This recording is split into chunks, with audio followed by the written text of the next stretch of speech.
नमस्कार.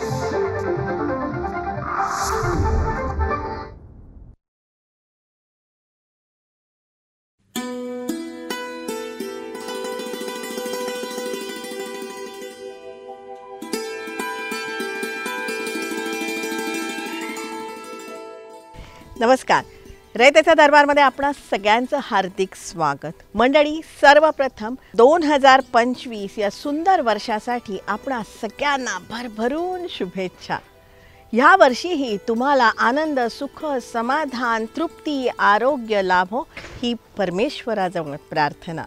मंडळी, कसे आहात सगळे? बरेच दिवसांनी आपण भेटतोय ना.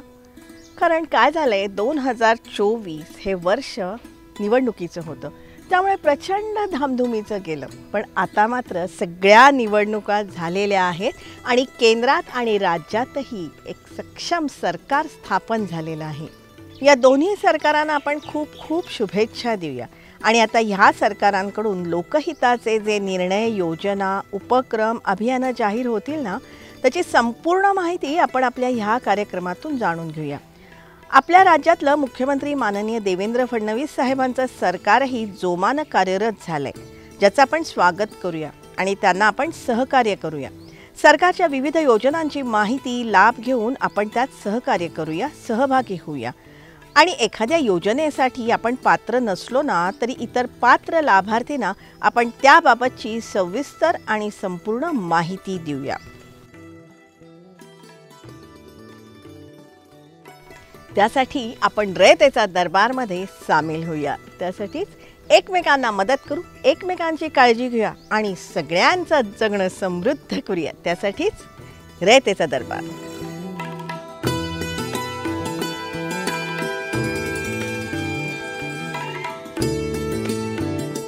रयतेचा दरबारमधला आपला आजचा विषय खूप छान आहे, तुम्हाला नक्की आवडेल, प्रेरक आहे. त्यातही गरीब घरातल्या मुलांचं स्वप्न पूर्ण करणारा असाच आपला आजचा विषय आहे. तुमच्या मुलाला अमेरिकेतल्या फ्लोरिडा इथे कमर्शियल पायलटचं शिक्षण घ्यायचं आहे का? सहज शक्य, सरकारच्या मदतीनं. शैक्षणिक कर्ज या महामंडळाच्या माध्यमातून दिल्या जात नव्हतं. त्या शिफारसीनुसार आम्ही ते शैक्षणिक कर्ज द्यायला सुरुवात केलेली आहे. त्याच्यातही आत्तापर्यंत 4 मुलांना परदेशात शिक्षण घेण्यासाठी एक कमर्शियल पायलटचा फ्लोरिडाला कोर्स करतो आहे मुलगा. 2 मुलांना डॉक्टर MBBS करण्याकरता एक दिलेलं आहे आणि अजून एक मुलगी आहे नाशिकची, तिला एक कर्ज दिलेलं आहे. आणि इतर जी मुलं आहेत ते इंजिनिअरिंग किंवा MBBS भारतामध्ये राहून असे जवळपास 11-12 मुलांना कर्ज या महामंडळाच्या माध्यमातून NSFDCच्या निधीतून देण्यात आलेलं आहे. मंडळी, लोकशाहीर अण्णाभाऊ साठे विकास महामंडळाकडून तुम्हाला भरघोस मदत मिळू शकते, शैक्षणिक कर्जही मिळू शकतं, त्यातून तुमची स्वप्न पूर्ण होऊ शकतात. त्यासाठीच हे महामंडळ नेमकं काय आहे त्याविषयीची संपूर्ण माहिती आपण जाणून घेऊया. साहित्यरत्न लोकशाहीर अण्णाभाऊ साठे महामंडळाची स्थापना महाराष्ट्र शासनाने 1985ला केलेली आहे. आज जवळपास 39 वर्ष या महामंडळाला झालेले आहेत. या महामंडळाचा स्थापनेचा मुख्य उद्देश हा आहे की मातंग समाजाचे जे तरुण तरुणी आहेत यांचं सामाजिक, आर्थिक आणि शैक्षणिक विकास हा सगळ्यात महत्त्वाचा उद्देश आहे. आणि शासनाने सुरुवातीला या महामंडळाला 3 कोटीचं भांडवल दिलं होतं. हे भांडवल 100 कोटीवर नेण्यात आलं. आणि आता मध्यंतरीच्या काळात 2022ला शासनानं एक मोठा निर्णय केला आणि प्रत्येक महामंडळाचं भांडवल हे 1000 कोटीचं केलेलं आहे. आज मी तेच महामंडळाला जवळपास 540 कोटी रुपये भांडवल उपलब्ध झालेलं आहे. महामंडळाला NSFDCच्या मार्फतसुद्धा कर्ज सवलत मिळते. म्हणजे त्या कर्जाची हमी महाराष्ट्र शासन घेत असतं आणि त्याचा एक प्रस्ताव तयार करून NSFDC म्हणजे राष्ट्रीय अनुसूचित जाती वित्तीय महामंडळ, त्याच्याकडून सवलतीच्या दरात कर्ज मिळतं. मातंग समाज आणि तत्सम 12 पोट जाती यांच्या आर्थिक, सामाजिक, शैक्षणिक विकासासाठी हे महामंडळ कार्यरत आहे. अनेक नवीन योजना चालू केल्या. पूर्वी मी पदभार घेण्यापूर्वी या महामंडळाकडून फक्त थेट कर्ज योजना, ज्याच्यामध्ये आपण 1,00,000 रुपये कर्ज देतो, ती एक योजना, आणि बीज भांडवल योजना, ज्याच्यामध्ये बँकेच्या माध्यमातून आपण कर्ज देतो, ज्याच्यामध्ये महामंडळाचा हिस्सा बीज भांडवल 20% होतं पूर्वी. ती मी आल्यानंतर ते 45% केलं, आणि बँकेचा हिस्सा हा 50%, लाभार्थीचा हिस्सा 5%. त्याच्यामुळं बँकेचं जे एक्सपोजर आहे ते कमी झालं, आणि लाभार्थ्यालासुद्धा कमी व्याजदरावरती, कारण आमचा व्याजदर हा फक्त 4% आहे आणि बँकेचा जो आहे तो आहे, परंतु त्याचं इन्स्टॉलमेंट कमी होण्यात मदत झालेली आहे. आणि त्याच्यात कर्ज वाटपसुद्धा चांगल्या पद्धतीने व्हायला लागलं आता, आणि लाभार्थ्यांचासुद्धा रिस्पॉन्स चांगला मिळतो आहे. त्याबरोबरच महामंडळातर्फे काही नवीन योजनासुद्धा सुरू करण्यात आलेल्या आहेत, त्याही समजून घेऊया. 2015पासून 2024पर्यंत महामंडळाच्या माध्यमातून NSFDCचं कर्ज देण्यात आलं नव्हतं, परंतु मी आल्यानंतर NSFDCकडं 100 कोटीच्या निधीची मागणी केली, आणि 100 कोटी रुपये आपल्याला मंजूर झालेले आहेत. आणि या निधीतून आपण 3,500 लोकांना आपण कर्ज उपलब्ध करून देणार आहेत. आणि ते कर्ज उपलब्ध करून देताना त्याच्यामध्ये 3 प्रकारची योजना आहेत. पहिली 5 लाख रुपयाची सुविधा कर्ज, त्याच्यानंतर महिला समृद्धी, ज्याच्यामध्ये आपण 1,40,000 रुपये महिलांना लघु उद्योग करण्याकरता देतो, आणि एक मायक्रो फायनान्स योजना आहे, तिच्यात 1,40,000 रुपयाप्रमाणे आपण लाभ देणार आहोत. अशा पद्धतीने 3,500 लाभार्थ्यांना आपण देणार आहे. आणि योजना पारदर्शकरित्या राबवण्याच्या दृष्टिकोनातून त्याचं स्वतंत्र पोर्टल आपण बँकेच्या माध्यमातून विकसित केलं आहे, आणि सर्व फॉर्म्स ऑनलाईन भरल्या जातात, त्याच्या प्रिंट्स काढून, आणि त्याची निवडसुद्धा जिल्हाधिकाऱ्याच्या अध्यक्षतेखालील निवड समिती होते. त्याच्यामध्ये कोणत्याही प्रकारचा मॅन्युअल हस्तक्षेप कोणाचाच असू शकत नाही. मंडळी, या साऱ्या सुविधांचा लाभ अनेक जण घेत आहेत. त्यातून आर्थिक परिस्थिती सुधारत आहे, प्रशिक्षण मिळत आहे, रोजगार उपलब्ध होत आहे. आणि या बाबतीत आम्ही काही लाभार्थींशी संवाद साधला, त्यांची मनोगत जाणून घेतली. त्यात ह्या युवतीनं पदवीनंतर 7 लाख रुपयांचं कर्ज महामंडळाकडून घेतलंय आणि सरळ किराणा मालाचं दुकान थाटलंय. सध्या मी व्यवसाय करत आहे. माझे स्वतःचं दुर्गामाता जनरल प्रोव्हिजन स्टोअर आहे, किराणा मालाचं दुकान आहे, सो मी ते चालवत आहे. मला लोकशाहीर अण्णाभाऊ साठे महामंडळ यांच्या सहाय्याने 7 लाखाचं कर्ज मंजूर झालं होतं. त्यामध्ये 3.5 लाख हे महामंडळाकडून होते आणि 3.5 लाख हे बँकेकडून होते. 3.5 लाख हे union bank of India Vishrantwadi शाखा यांच्याकडून मंजूर झाले, व 3.5 लाख हे महामंडळाकडून लोकशाहीर अण्णाभाऊ साठे महामंडळाकडून मंजूर झाले, आणि त्यामधूनच मी हा व्यवसाय चालू केला.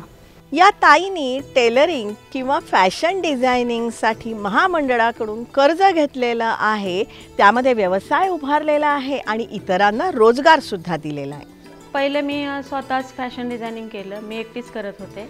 हळूहळू 1-2 असे 4-5 कारागीर माझ्याकडे हे झाले, मोठं दुकान केलं मी, आणि नंतर क्लासेस पण घ्यायला लागले. त्याच्यानंतर बऱ्याच महिलांची मागणी येत होती की क्लासेस घेतल्यानंतर आम्हाला घरगुती बिझनेस द्या. मग मी अण्णाभाऊ साठेंकडून 1 लाख रुपयाचं कर्ज घेतलं आणि अनेक महिलांना गारमेंट बिझनेस चालू केला. मंडळी, सध्या इव्हेंटचा जमाना आहे आणि त्यासाठी साऊंड सिस्टीम जोमात आहे. त्याचाच व्यवसाय ह्या युवकानं उभारला आहे महामंडळाच्या मदतीनं. मला 7 लाखाचं कर्ज मंजूर झालं, जे की म्हणजे मला जवळपास आता 1.5 वर्ष होत आली कर्जाला. मला 1,40,000 महामंडळाकडून मिळालेलं आणि बाकीचं बँकेतनं मिळालेलं. आणि माझं म्हणजे मी पहिलं एका म्हणजे मजुरी टाईप काम करायचो, म्हणजे सोबत असायचं एका साऊंडवाल्यांच्या सोबत. तर मग नंतर मला असं वाटलं की मी माझं स्वतःचं छोटंसं एक स्टार्टअप चालू करावा. खूप मोठा नाही, पण एक छोटासा आपल्या नाही का, जे मला रोजगार रोजंदार मिळायचं, त्या व्यतिरिक्त मी माझं स्वतःचं काहीतरी देऊन स्वतःचं स्टार्टअप चालू केलं आणि चालू करावं असं मला वाटलं. म्हणून मला अण्णाभाऊ साठे विकास महामंडळाने खूप मदत केली. बट मी 1.5 वर्ष तरी एकही हप्ता न चुकवता व्यवस्थितरित्या कर्ज फेडत आलेलो आहे, कारण मला तसं उत्पन्न पण चांगलं येतं आहे, त्यामुळे मला ते कर्ज फेडायला काय एवढं अवघड जात नाही आहे. ऐकलत का? कर्ज फेडायला अजिबात अडचण नाही, मी पूर्ण कर्ज फेडणार आहे. किती आश्वासक आहे ना. रिक्षा व्यवसाय करतो. मला असं मित्रांनी सांगितलेलं की नाही का, असं इथं तुला कर्ज मिळू शकतं अण्णाभाऊ साठे महामंडळ. तर मी आलो आणि स्टाफने मला माहिती योग्य ती दिली. मांजरे साहेबांनी सहकार्य केलं डॉक्युमेंटला आणि मी रिक्षा घेतली. स्वतःची टुरिस्ट गाडी असावी हे या ताईंचं स्वप्न पूर्ण झालेलं आहे महामंडळाच्या सहकार्यानं. पूर्णपणे पुरुषी वर्चस्व असलेल्या ह्या क्षेत्रामध्ये ताईंनी आपलं पाऊल जोमदारपणे उमटवलं आहे आणि तेही महामंडळामुळे. अण्णाभाऊ साठे महामंडळ आपल्याला 45-55-50 देते, तर 45% मला मंडळाकडनं भेटले आणि 50% बँकेकडनं, 5% माझा स्वहिस्सा आहे याच्यामध्ये. एकूण मला 70% 7 लाख कर्ज मिळालं. कर्ज व्यवस्थित भरणं चालू आहे आणि महामंडळाकडनं मला फायदाच झाला की माझं स्वप्न जो व्यवसाय करायचं होतं त्यासाठी पूर्ण मदत त्यांची झाली. मला टेम्पोसाठी ह्या दादांना कर्ज मिळालं महामंडळाकडून. मला उद्योगासाठी पाहिजे होतं कर्ज, म्हणून मी अण्णाभाऊ साठेच्या इथं आलो. योजना महामंडळातून मी कर्ज प्रकरण तयार केलं. मला माल वाहतूक करण्यासाठी गाडी पाहिजे होती, म्हणून मला उद्योग चालू करायचा होता नवीन, म्हणून मी गाडी महामंडळातर्फे घेतली. मंडळी, महामंडळाच्या कर्जातून ह्या युवकानं चक्क कपड्यांचं दुकान थाटलंय. लोकशाहीर अण्णाभाऊ साठे महामंडळातर्फे मला खूप सारे अशी मदत झालेली. मी गेल्या 7-8 महिन्यापूर्वी आपलं कर्ज प्रकरण केलेलं आहे. त्याच्यामध्ये मला 7 लाखाचं मी ॲप्रूव्हल भेटलेलं आहे. त्यापैकी 3,15,000 हे महामंडळातर्फे भेटलेले आहेत. 10,000 रुपये अनुदान आहे त्याच्यामध्ये. 3,50,000 रुपये बँकेतर्फे मला भेटलेले आहेत आणि 3,05,000 रुपये जे आहेत ते मला परतफेडीसाठी महामंडळाने दिलेले आहेत. त्यातले जवळजवळ 6-7 महिन्यापूर्वी मी फाईल केली, त्यातले 7 ते 8 माझे हप्ते रेग्युलरली गेलेले आहेत. मला महामंडळातर्फे बिझनेससाठी असा फायदा झालेला आहे की ज्या ठिकाणी माझं आर्थिक भांडवल पूर्णपणे थांबलं होतं, मार्केट शांत असताना, जेव्हा मी महामंडळाची फाईल सँक्शन झाली माझी, त्याच्यानंतर माझ्या व्यवसायामध्ये वाढ देखील झालेली, चांगल्या प्रकारे अशी वाढ झालेली आणि दुकानामध्ये भरपूर असा भरगोस असा माल महामंडळामुळे माझ्या येऊन पडलेला आहे. महामंडळाच्या बीजभांडवल योजनेचे लाभार्थी पुण्यामध्ये जास्त आहेत. पुण्यामध्ये आमच्याकडे साधारणतः बीज भांडवल योजना, अनुदान योजना आणि मुदती कर्ज योजना NSCT मार्फत राबवल्या जातात. साधारणतः पुण्या विभागामध्ये इतर महाराष्ट्राच्या तुलनेत सर्वात जास्त लाभार्थींची संख्या आहे आणि जवळपास 3,000च्या पेक्षा बीज भांडवल योजनेचे उद्दिष्ट म्हणजे साध्य झालेलं आहे आणि 3,000पेक्षा जास्त त्या योजनेचा लाभ घेऊन लोक स्वतःच्या पायावर उभा राहिलेले आहेत. या योजनेच्या माध्यमातून शैक्षणिक कर्जाचे देखील आम्ही वितरण केलेलं आहे. त्या दृष्टीने विद्यार्थ्यांना देखील या योजनेचा भरपूर प्रमाणात फायदा झालेला आहे. NSFDC योजनेमार्फत ते देखील लोकांनी कर्ज घेऊन स्वतःची प्रगती केलेली आहे आणि त्या दृष्टिकोनातून इतर महाराष्ट्राच्या तुलनेत पुणे जिल्हा सर्वच कामकाजाच्या बाबतीत, वितरणाच्या बाबतीत आणि वसुलीच्या बाबतीत देखील अग्रेसर आत्तापर्यंतच्या इतिहासात राहिलेला आहे. यासाठी शहरी भागावरती लक्ष केंद्रित करण्यात आलं आहे. शहरी भागाच्या दृष्टिकोनातून सुद्धा आपण जे सेवा क्षेत्रामध्ये जे उद्योग चालतात, विशेषतः खानपाण्याचे वगैरे किंवा अनेक गृहउद्योगा टाईप, ज्याला कमीत कमी भांडवलावरती करता येतील असे जवळपास 35 उद्योग आम्ही आयडेंटिफाय केलेले आहेत. ज्याला कुठल्याही प्रकारचं रोडवरती जे आपण हॉकर्स लायसन वगैरे लागणार नाही, ते मोबाईल राहतील अशा पद्धतीचे व्यवसाय त्यांना कमी भांडवलामध्ये उपलब्ध करून देऊन त्यांच्या रोजगार निर्माण करून देण्याचा एक प्रयत्न आपण करतोय. तसंच विद्यार्थी वर्गाला विविध प्रशिक्षण देण्याच्या दृष्टीनं अनेक प्रयत्न महामंडळातर्फे करण्यात येत आहेत. सगळ्यात महत्त्वाचं प्रशिक्षण चालू करावं ही लहुजी साळवे आयोगाची जी शिफारस होती 2004 नंतर या महामंडळाच्या माध्यमातून प्रशिक्षण दिलं जात नव्हतं. महाराष्ट्र शासनाने प्रत्येक महामंडळाला 25,000 विद्यार्थ्यांचं उद्दिष्ट दिलं होतं आणि या उद्दिष्टाच्या अनुषंगाने आम्ही खादी अँड विलेज इंडस्ट्रीज कमिशनचं जे ट्रेनिंग सेंटर आहे नाशिकचं त्यांना, त्याच्यानंतर राष्ट्रीय मधुमक्षिका पालनचं जे पुणे युनिव्हर्सिटीच्या बाजूला आहे त्यांना, त्याच्यानंतर सायन्स अँड टेक्नॉलॉजी पार्क हे केंद्र शासनाचं जो संशोधनाचा एक हे सेंटर आहे त्यांना याच्यात इन्व्हॉल्व करून घेतलेलं आहे. मिटकॉन आहे, अशा रेप्युटेड संस्थांना प्रशिक्षणाचं उद्दिष्ट दिलेलं आहे. आणि त्याचबरोबर नॅशनल स्किल डेव्हलपमेंट कॉर्पोरेशन आणि महाराष्ट्र स्किल डेव्हलपमेंट सोसायटी यांच्याकडे जे इम्पॅनल्ड संस्था आहेत त्यांचे प्रस्ताव मागून, जिल्हा स्तरावर प्रस्ताव मागून ॲडव्हर्टाईज दिली. ॲडव्हर्टाईजच्या माध्यमातून ते प्रस्ताव घेऊन त्याचे गुणांकन करून त्याच्यामध्ये जे चांगल्या संस्था आम्हाला गुणांकनाप्रमाणे मिळाल्या आहेत त्यांनासुद्धा आम्ही प्रशिक्षणासाठी नियुक्त केलेलं आहे आणि ते प्रशिक्षण आता जिल्हा स्तरावर सुरू होत आहेत. महिला वर्गाला शिक्षण प्रशिक्षण देऊन त्यांना स्वयंरोजगारही देण्याचा महामंडळाचा उपक्रम आहे. दुसरं CSRच्या माध्यमातून आपण विशेषतः मुंबई रिजनमध्ये ज्या वेगवेगळ्या वस्त्या आहेत, आता माझ्या माहितीनुसार जवळपास 37 वस्त्या अशा आहेत की ज्यामध्ये मातंग समाज मुंबईत राहतो आहे. उदाहरणार्थ गोवंडी असेल, मानखुर्द असेल, घाटकोपर आहे, बेलापूर पण आहेत त्या भागामध्ये मोठ्या प्रमाणे राहतो. तर मग या ठिकाणी महिलांचे SHG ग्रुप्स तयार करून 101 महिला एकत्र करून त्यांना एक मॉडेल स्वरूपात त्या वस्तू त्यांनी तयार करायच्या, सेल्सचा प्लॅटफॉर्म आम्ही उपलब्ध करून देणार. तर त्याच्यामध्ये वेगवेगळे प्रॉडक्ट्स आम्ही त्याच्यामध्ये आयडेंटिफाय केलेले. जसं आपल्या HDPE बॅग्स जे आपण आता प्लॅस्टिकचं पर्याय म्हणून वापरायला लागलो, त्याच्यानंतर बायोडिग्रेडेबल बॅग्स हे तयार करण्याच्या मशिनरी वगैरे 50-60 हजार रुपयाचे आहेत. घरामध्ये तुम्ही ठेवू शकता आणि हमखास त्या महिलेला 15 ते 18 हजार रुपये महिला मिळू शकेल. आणि त्यांच्याकडचा जो मोकळा वेळ आहे त्या वेळामध्ये त्या हा व्यवसाय घरात बसून करू शकतात. अशा पद्धतीचं व्यवसाय त्यांना देणं आणि त्याच्यातून एका उद्योजकाशी आम्ही कॉन्टॅक्ट केलेला आहे. तर त्याचा स्वतःचा उद्योग आहे, तर ते आपल्याला मदत करणार आहेत आणि CSRच्या माध्यमातून आपण करणार आहोत. शेतीबरोबरच कुटीरोद्योग हे अत्यंत महत्त्वाचं आहे आणि हे जाणूनच महामंडळातर्फे विविध प्रयत्न करण्यात येत आहेत. ग्रामीण भागामध्ये कुटीरोद्योग कसे उभे करा, रुरल कॉटेज इंडस्ट्रीज कशा तयार करता येतील त्यासाठी सुद्धा आपण करतो आहे. जसं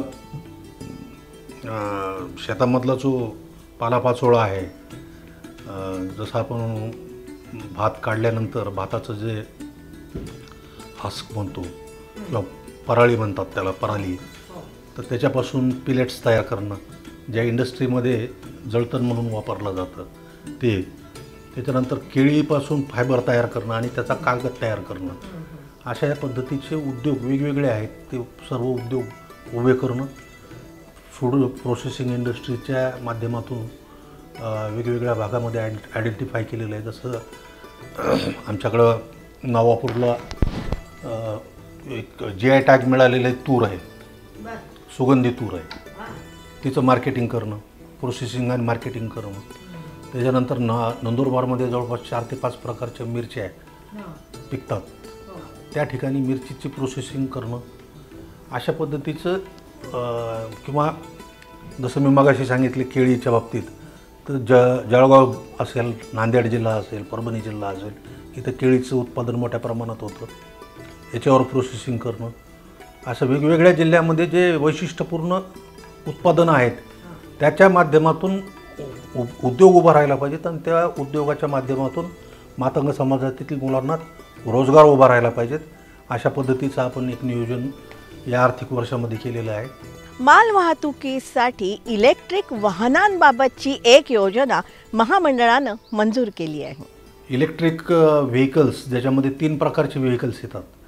एक ट्रान्सपोर्टेशनचं, पॅसेंजरचं, दुसरं लगेज ट्रान्सफर आणि तिसरं म्हणजे कार्ट. म्हणजे आपल्या वेगवेगळ्या भागामध्ये भाजीपाला, फळं विक्री किंवा अन्य वस्तू स्टेशनरी आयटम्स वगैरे विक्री असं त्याच्यासाठी एक जवळपास 400 ते 500 रिक्षे इलेक्ट्रिक व्हेकल्स ते सुद्धा या महामंडळाच्या माध्यमातून ती योजनासुद्धा बोर्ड ऑफ डायरेक्टरने आता मंजुरी दिलेली आहे. तर ती योजनासुद्धा महामंडळाच्या माध्यमातून या आर्थिक वर्षामध्ये राबवण्यात येणार आहे. राज्य सरकार महामंडळाच्या योजनांबरोबरच केंद्र सरकारकडूनही भरघोस मदत आता लाभत आहे. म्हणजे महामंडळाला सक्षम करण्याच्या दृष्टिकोनातून ही पावलं आपण उचललेली आहेत. यापूर्वी सर्व योजना ह्या भागभांडवलातून केल्या जायच्या आहेत, पण जसं मी मगाशी सांगितलं आहे शासनाकडून या आर्थिक वर्षात आपल्याला 210 कोटी रुपये मंजूर झालेले आहेत. या व्यतिरिक्त प्रधानमंत्री आजय योजना जी आहे, जी मगाशी बोललो, त्याच्यामध्ये 45 कोटी रुपये शासनाने केंद्र शासनाने आपल्याला मंजूर केलेले आहेत. त्याच्यातून आपण डिहायड्रेशन मशीन जे आहे ज्याच्यामध्ये वेगवेगळ्या गोष्टी आपण फ्रूट्स असतील, व्हेजिटेबल्स असतील, कांदा असेल, लसूण असेल, अद्रक असेल, त्याच्यानंतर किवीसारखं फ्रूट्स जे आता ड्रायफ्रूट्समध्ये मोठ्या प्रमाणात वापरलं जातं.